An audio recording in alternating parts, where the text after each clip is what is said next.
दुनिया में शादी के कितने दिनों बाद हम बिस्तरी करते हैं। यूनान में शादी के 1 हफ्ते बाद हम बिस्तरी करते हैं। तुर्की में शादी के 3 दिन बाद हम बिस्तरी करते हैं। अजरबैजान में शादी के 1 घंटे बाद हम बिस्तरी करते हैं। कोरहा में हम बिस्तरी करने के लिए शादी जरूरी नहीं है। इटली में शादी के 1 महीने बाद हम बिस्तरी करते हैं। फ्रांस में सुबह हम बिस्तरी और फिर रात को शादी करते हैं। जर्मनी में शादी के बाद बारिश होने, परी में शादी के बाद बारी होने पर हम बिस्तरी करते हैं। ईरान में शादी के बाद लड़की की माँ से इजाजत लेकर हम बिस्तरी करते हैं। थाईलैंड में शादी के बाद चांद नजर आने पर हम बिस्तरी करते हैं। सऊदी अरब में 100 गरीब आदमियों को खाना खिलाकर हम बिस्तरी करते हैं।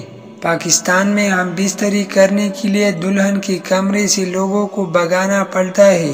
ऑस्ट्रेलिया में शादी के बाद माहवारी आने के बाद हम बिस्तरी करते हैं। उज़्बेकिस्तान में शादी की सुबह सूरज निकलती ही हम बिस्तरी करते हैं। अमेरिका में शादी से पहले ही हम बिस्तरी।